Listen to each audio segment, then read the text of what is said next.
I have a stack of books. And you want to know what these books are? Don't worry, I'll tell you. The book on managing rental property. The book on rental property investing. How to invest in real estate with no and low money down. Buy, rent, rehab, refinance, and repeat. The multifamily millionaire. And so on and so forth. The point of saying that is that I have been studying real estate a lot lately. For the greater majority of this channel, I have always talked about how to get started investing in the stock market. One of the main reasons for that is that it has a low barrier to entry. You can start investing in the stock market with $5, but you can't necessarily invest in real estate if you don't have any money to begin with. So over the past year, I have been making it a focus to stack as much cash as possible so that I can finally diversify my investments and get into rentals the proper way. The reason why I say the proper way is that how I got my first rental property was through a house that I bought, and then once I moved out of it, I made it into a rental property. But this time I have carefully formulated a plan that I feel weighs the risk of investing in a burning real estate market against the gains, and I plan on sharing that with you guys. So to get right into it, my plan to invest in real estate in 2024, whether the market is up or down, really stems from my mindset when investing in the stock market. On the channel right now, I currently have a Robinhood series where I'm investing $250 a week into a Robinhood portfolio. Whether the stock market is up or down, I'm consistently buying into that portfolio to show you in real time how to build up a portfolio, how to get your first $10,000. And the thing is, when you start trying to find the right time to do something, you start to think of more reasons why you shouldn't do it rather than why you should do it. So that's the reason why, whether interest rates are high or low, or whether house prices are high or low, I plan on buying a rental property in the next year and documenting the process here on this channel. And the very first thing that I thought about when formulating my investment plan was whether or not I wanted to invest in single family houses or multi-family houses, specifically duplexes. Now there's a lot of pros and cons for either one. For example, if you go the duplex route, you may get more doors or more units for your money, meaning that you can pay $300,000 for a semi-nice duplex in Alabama and you'll be able to get 2 tenants paying rent, whereas you can also buy a $250,000 to $300,000 single family house and only have to deal with one person paying rent. And for my plan personally, I am leaning more towards that single family housing. My reasoning stems mainly based on turnover rate. As a fairly new landlord with not a lot of employees to go and book houses, if my turnover is very high, it will eat through my time resources a lot quicker than if I only had to deal with a single family house. And I know as I build up my rental portfolio, I'm going to have to outsource a lot of things, maybe hire some employees. But as of right now, while it's just me building up this portfolio and trying to provide a proof of concept, I want to keep it as simple as possible right now. So when I'm going into my first legitimate investment property, I only want to deal with showing one house, having one tenant, and overall having one lease for at least 12 months. This may sacrifice a little bit of cash flow at the very beginning, but I am not trying to get rich off this next rental property. I am just trying to steadily build up one house at a time while also giving a lot of my time and money to stock market investing and building this business here on YouTube. My whole plan around real estate is that it is never going to be my sole source of income. Rather, it's going to be a way that I can add new revenue streams by utilizing the revenue streams that I already have come in. I think one of the most impactful books that I've ever read in my life was called Rich Dad Poor Dad, and it's all about buying assets that give you more money on a month-by-month basis. As I use my money to buy more assets that bring me more money, the idea is that it'll start to snowball from multiple sources until I don't have to work unless I want to. But going more specifically into my plan of buying real estate, let's talk about what purchase price I am looking for. Now, this purchase price is going to be specifically for my state and for my area. I am living in the state of Alabama, so if you are living in California or New York or even Texas, your prices will be much different than what my prices are. So that means that your budget should adjust accordingly depending on what market you plan on investing in. For my particular market, I am going to be looking for a rental property around $200,000, and what that would get me in my market is a house in a C+ to a B-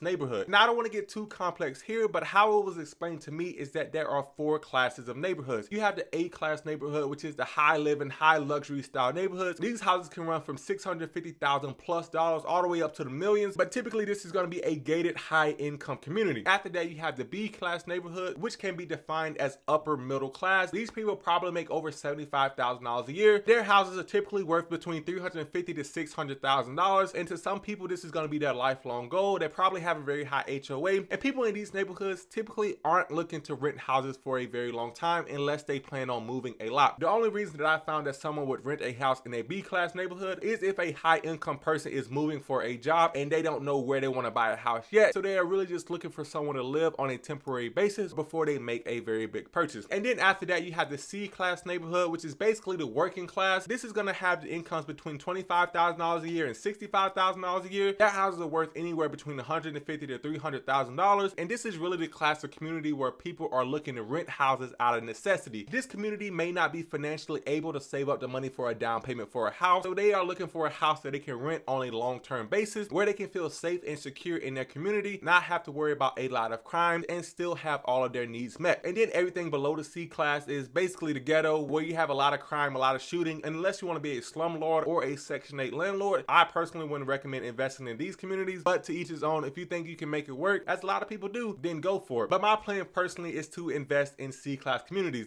that may have an HOA but not anything too excessive, probably have a neighborhood watch, and just overall a fairly safe community where everyone would feel comfortable. And after I decided on what class of community I wanted to invest in, now is really the time where you want to put some feet on the ground and actually go drive around some of those communities to see what houses are selling for, go research some areas to find out what houses are renting for, and also, if you're like me, pay to get some rental analysis done so you can see what the market rents are for your area, what the average home price is, so that you can work backwards into what your cash flow would be. For me personally, I plan on paying $200,000 to $250,000 for my next rental property. I want to put 20% down on that rental property, so that's anywhere between $40,000 and $50,000. And the cash flow that I'm looking for after a mortgage is going to be at least $100 a month. And that particular cash flow number is not set in stone, but $100 a month to me is just enough to ensure that my potential rental income is going to be above my rental expenses. And included in those expenses is obviously going to be the mortgage, but I also want to set aside an extra 20% of the rental income for things like capital expenditures, vacancies, and repairs and maintenance. And now that I have saved up all the money and I have my plan in place, all that I'm doing now is waiting for the right opportunity. Even though that I said I am going to invest in a crashing rental market, I don't want to rush into a decision that is not right for me. I plan on holding all of my rental properties forever. I don't want to ever sell them unless it's for strategic tax purposes to roll the gains up into an even bigger rental property investment. And because I have such a long-term investment horizon, I am just trying to be a little bit more selective on what I choose to invest in. In the stock market, it's the same thing. I have my criteria set up. I know what type of stocks I want to invest in, and I just have it on autopilot so that the stocks that meet my criteria are automatically bought on a weekly or a monthly basis. This is the same process, except it's a little bit slower. As soon as a house comes around that meets my criteria, I will pull the trigger and add it to my investment portfolio. I personally think that it's pretty cool when I see other people growing and expanding their investment portfolios in different ways. So that's why I want to document that entire journey here on this YouTube channel. And that's one of the reasons why I haven't been making as many Fidelity stock portfolio updates, because for the past few months, I have been settling down on my contributions over there so that I have more cash on hand for this rental property purchase. But if you found any kind of value in this video, then hit that subscribe button, as I do make a lot of other videos about personal finance, side hustle, and investing. And if you do decide to subscribe and join the community, I will see you in the next one, guys.